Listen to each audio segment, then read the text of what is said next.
It's a curious thing how the wild can, without warning, assert its ancient claim over the meticulously ordered world we build around ourselves. One might be driving down a familiar country lane, minding their own business, when a deer, caught in the sudden glare of headlights, decides to hold its ground, a silent, graceful challenge to the steel and speed. For a fleeting moment, the rhythm of human purpose grinds to a halt, and a different, older rhythm takes over, demanding attention, demanding a pause. This primal interruption, this unexpected defiance, can shake loose the layers of routine and logic, revealing something deeper, something we often forget exists just beyond the edge of our asphalt paths. Elias Thorne, a man whose hands bore the permanent marks of countless wrenches and cold steel, had navigated the unforgiving expanses of Alaska for well over 2 decades. His routine hauls, ferrying crucial supplies to the isolated mining camps, scattered like forgotten pebbles across the vast white canvas, had etched a certain stoicism into his rugged face. This particular afternoon, the snow-covered logging road, a mere ribbon of cleared earth barely wider than his colossal rig, stretched endlessly before him, flanked by the dark, silent sentinels of towering pines.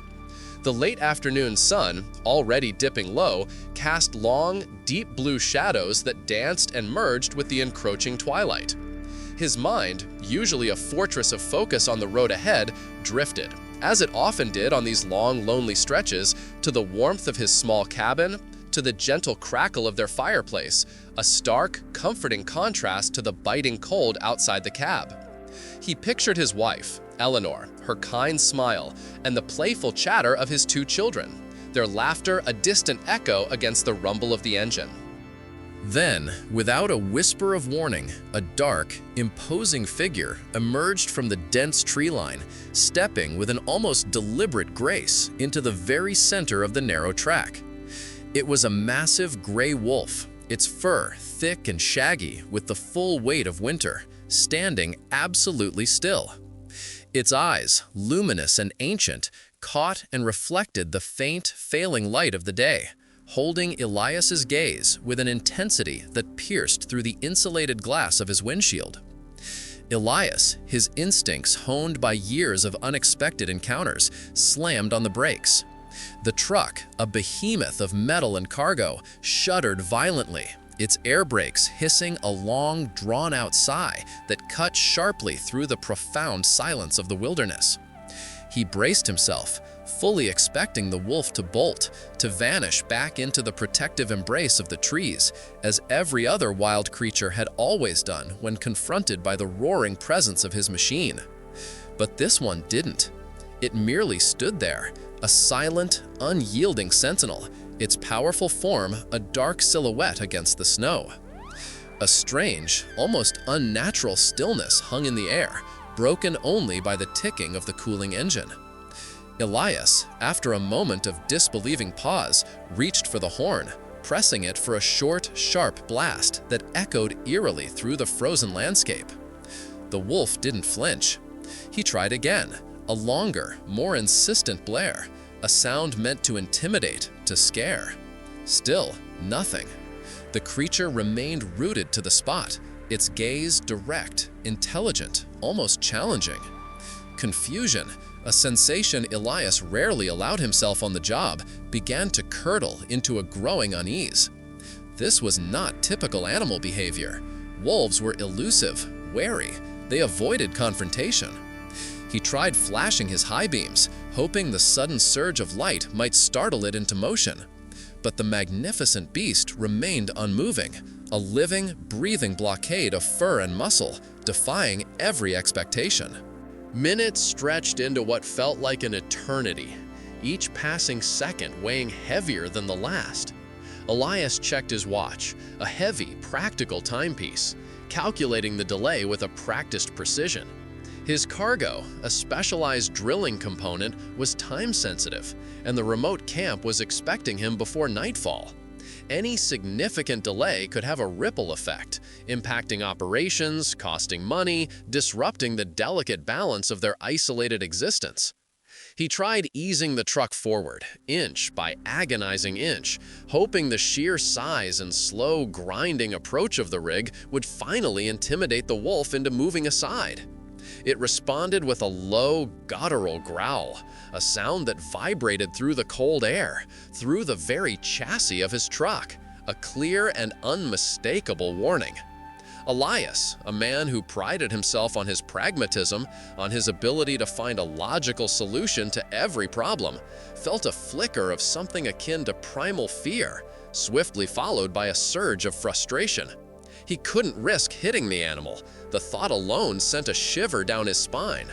Nor could he simply abandon his truck and its valuable cargo in the middle of nowhere. He was utterly baffled by the wolf's stubborn defiance, by its unwavering commitment to its inexplicable stand. The setting sun now painted the sky in streaks of deep purple and fiery orange, a beautiful but stark reminder of the rapidly diminishing daylight, and with it, his dwindling options. The cold outside was intensifying, a silent, creeping menace, mirroring the cold, hard knot of uncertainty tightening in his gut. What was this animal doing? Why was it here, blocking his path, challenging his very purpose? The silence, broken only by the distant whisper of the wind through the pines and the occasional creak of his cooling engine, pressed in around him, amplifying the profound, unsettling mystery of the moment, leaving him with a gnawing sense of helplessness he hadn't felt in years. The cold, sharp bite of the Alaskan air began to seep through the heavy insulation of the cab, a subtle yet insistent reminder of the wilderness that surrounded him. Elias, leaning back against the worn fabric of his seat, scrubbed a gloved hand over his face, the stubble rasping against the leather. This wasn't just a delay, it was an anomaly, a breach in the predictable rhythm of his solitary existence. He had faced blizzards that turned the world into a whiteout, mechanical failures miles from anywhere, even the occasional aggressive grizzly, but never this. Never a creature that simply stood its ground, its presence a silent, immovable wall. His mind, usually a well-oiled machine of logistical calculations, churned through possibilities, each one more unlikely than the last. Was the wolf injured? Trapped itself, perhaps? Though he saw no visible signs of distress beyond its unwavering stance. Was it a territorial display? A challenge to his intrusion? But wolves, even dominant ones, typically avoided direct confrontation with something as immense and noisy as a semi-truck.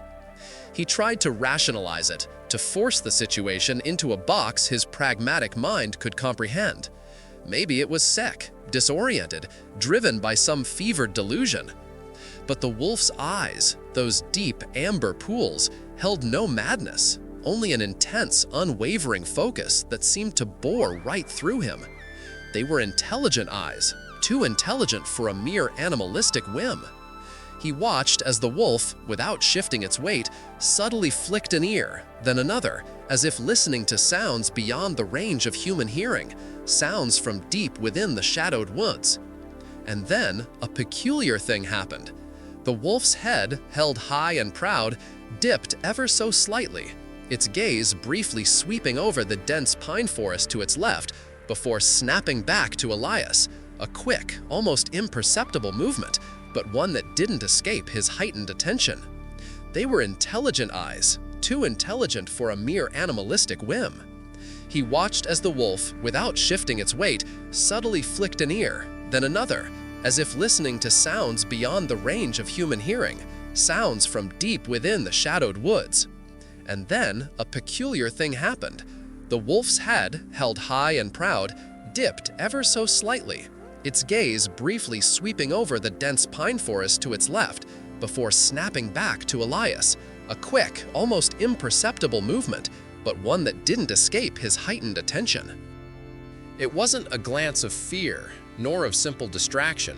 It was a check, as if it were ensuring something was still there, or perhaps waiting for something to happen. A new layer of unease settled over Elias, heavier than the cold. He thought of the old stories, the folklore his grandfather, a grizzled trapper from the Yukon, used to spin around crackling campfires. Tales of spirit animals, of creatures that appeared with purpose, guides or omens, their actions imbued with meaning beyond the natural world. Elias had always dismissed them as charming superstitions, remnants of a simpler, less scientific age. But out here, in this vast, indifferent wilderness, where human logic often felt fragile and insufficient, the whispers of those old tales began to gain an unsettling resonance. He shook his head, trying to clear the cobwebs of fanciful thought. He was Elias Thorne, a truck driver, not a character in a campfire legend. He had a schedule, a delivery, a job to do. He glanced at the digital clock on his dashboard. An hour had passed. An entire hour of sitting motionless, engine idling, while a single wolf held him captive. The camp would be wondering. He had no satellite phone, no way to communicate his bizarre predicament. The nearest outpost was hours back. He was utterly alone with this creature, a silent arbiter of his fate. The thought gnawed at him. He couldn't stay here all night. The temperatures would plummet further, and while his rig was well-equipped for cold, prolonged idling wasn't ideal, and the prospect of spending the night in a standoff with a wolf was absurd. He had to move it, but how? His frustration flared anew, a hot spark in the cold cabin. He gripped the steering wheel, his knuckles white.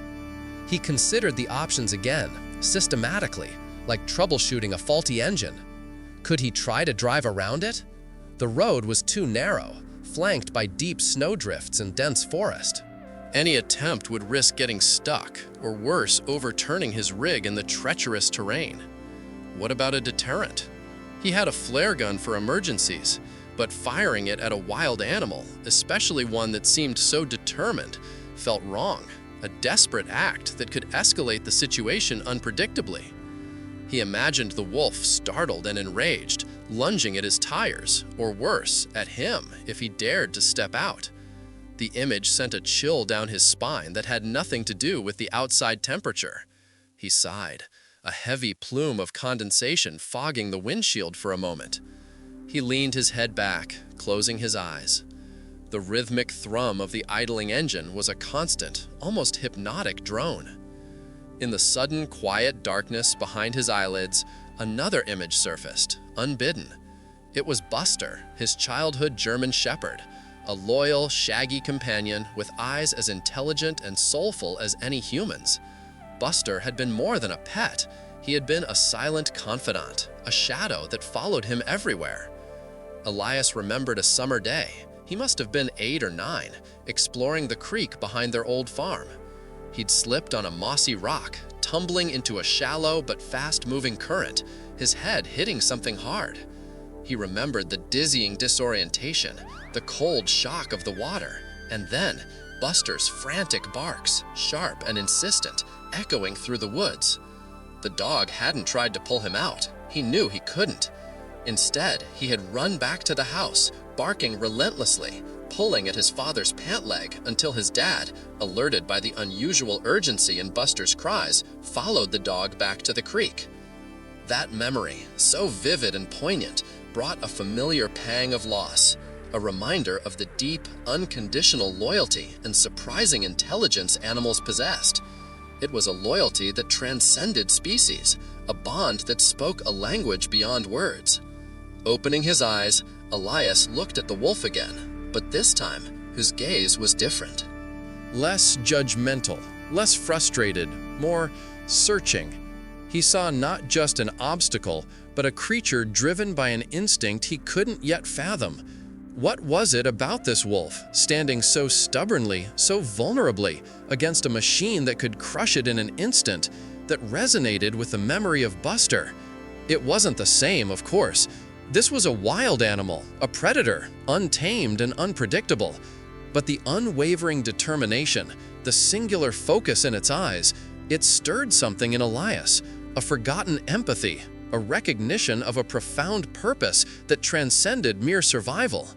He wondered, with a growing sense of awe, what deep instinct, what profound purpose could drive such an animal to confront a machine of this magnitude, to hold its ground against the very symbol of human dominion over the wild. The light was almost gone now, swallowed by the vast, inky blackness of the Alaskan night. The stars, pinpricks of icy fire, began to emerge in the velvet sky, impossibly bright and numerous. Elias shivered despite the warmth of the cab. He couldn't just sit here. He had to understand. He had to try something different. His usual pragmatism, his reliance on logic, had failed him. Perhaps this situation demanded a different kind of logic, an older, more intuitive one. Taking a deep breath, Elias made a decision.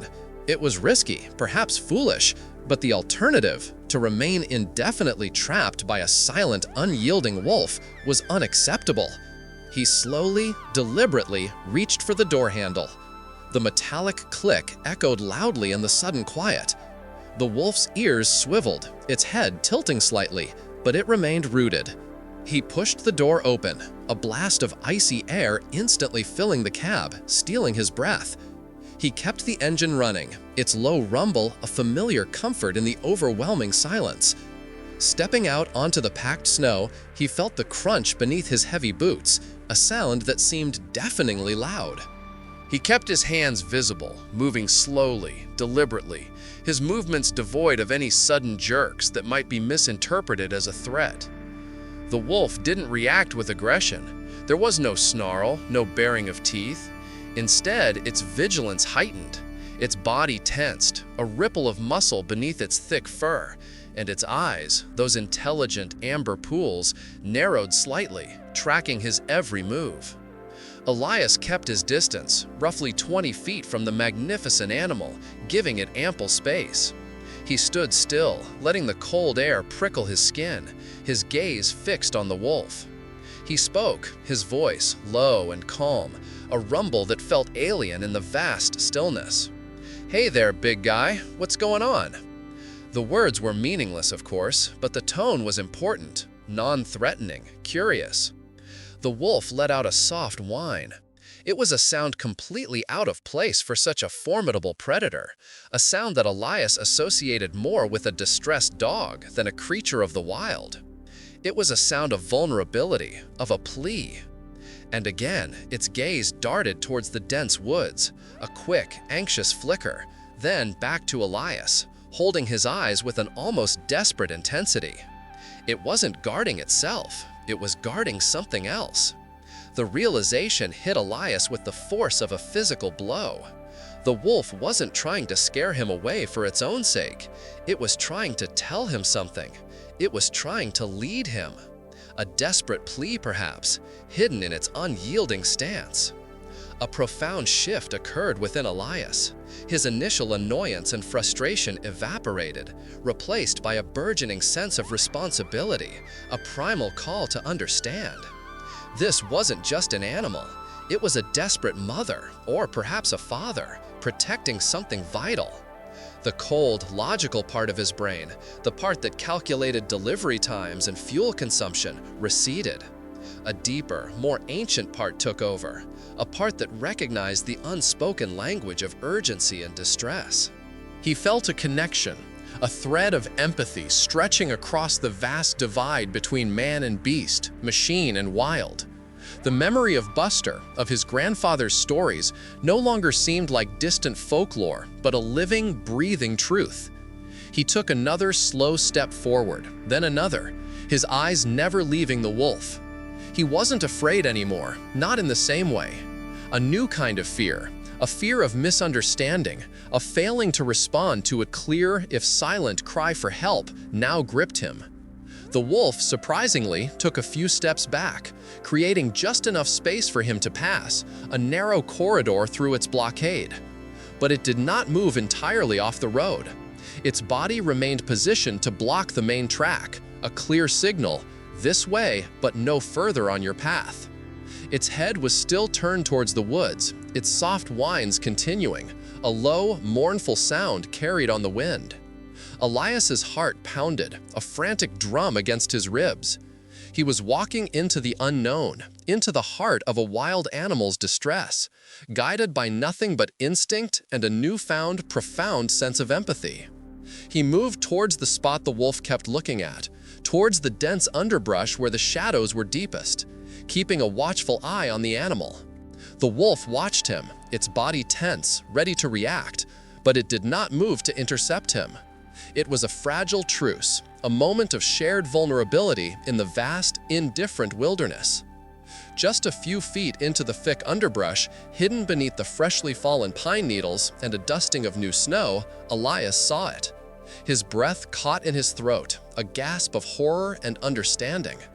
It was a crude, almost invisible wire snare, expertly set, its cruel loop designed to tighten with relentless force. And in its deadly grip, a tiny, whimpering wolf pup, its tiny leg caught, struggling in vain. Its desperate cries were muffled by the snow and the forest, but now that Elias was close, they were heartbreakingly clear. The mother wolf, his blockade, had not been trying to threaten him, not truly. She had been trying to lead him to her trapped young. Her unwavering defiance, her challenging gaze, her soft whines, they were all a desperate, wordless plea for help. Elias stood frozen, the biting cold suddenly forgotten. Here was his dilemma, stark and undeniable. On one hand, his precious cargo, an urgent delivery to a remote mining camp, a responsibility he had always taken seriously. The camp depended on him, on his timely arrival. On the other, a helpless creature, a life that could be saved, a silent plea from a desperate mother. The camp could wait, a life couldn't. The thought flashed through his mind, clear and absolute. His mind raced, weighing the cost of delay against the moral imperative. He knew the risks.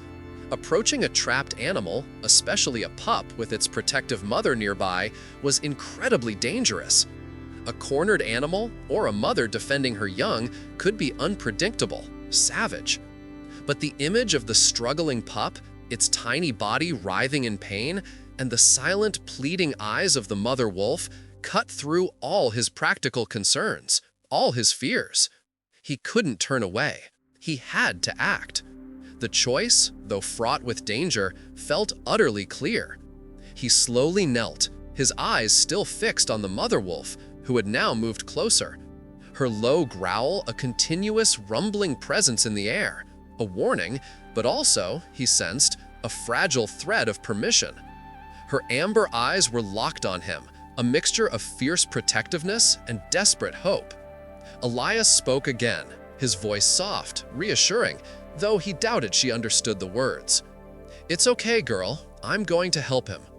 He carefully shed his thick gloves, the cold instantly biting at his exposed skin, but he needed the dexterity. He rummaged in his pockets, pulling out a small multi-tool, its metal cold against his fingers. With painstaking caution, he approached the snare. The mother wolf watched, a tense, silent vigil. Her growl intensified slightly as he neared her pup, a deep, resonant rumble that vibrated through the snow, but she didn't attack. She held her ground, a few feet away, her body coiled, ready to spring, but her trust, however fragile, seemed to hold her back. Elias worked quickly and carefully, his heart pounding a frantic rhythm against his ribs. The snare was simple but brutally effective, a twisted wire designed to tighten with every struggle. He fumbled with the clasp, his fingers stiff with cold, his breath pluming in the frigid air. The pup whimpered, a tiny, heart-wrenching sound, its struggles renewed by his proximity. He could feel the mother wolf's intense gaze on his back, a palpable pressure. One wrong move, one sudden flinch, and this fragile truce could shatter. After what felt like an eternity, but was likely only a few minutes, the snare sprung open with a sharp snap. The pup let out a yelp, a cry of pain and sudden freedom, then stumbled, its tiny legs still limping, towards its mother. The mother wolf nudged her pup with her nose, a soft, reassuring gesture, checking it over, a low, comforting rumble replacing her growl. Then she turned her gaze back to Elias. For a long moment, their eyes met. It wasn't gratitude, not exactly, for a wild creature doesn't express emotion in human terms. But it was a deep, primal understanding, a silent acknowledgement passing between man and beast. a shared moment of vulnerability and trust in the heart of the wild. It was a connection forged in an impossible choice, a silent pact made under the vast, indifferent Alaskan sky. As the mother wolf gently guided her limping pup back into the dense embrace of the forest, their forms dissolving into the deepening twilight, Elias watched them disappear. He stood there for a long time, the cold seeping into his bones, chilling him to the core. But his spirit, paradoxically, warmed by an inexplicable sense of peace. The raw beauty of the moment, the profound connection he had just experienced, had transcended the physical discomfort. He retrieved his gloves, his hands still trembling slightly, not from cold, but from the lingering adrenaline and the quiet awe. He got back into his truck, the familiar scent of diesel and worn upholstery a grounding presence.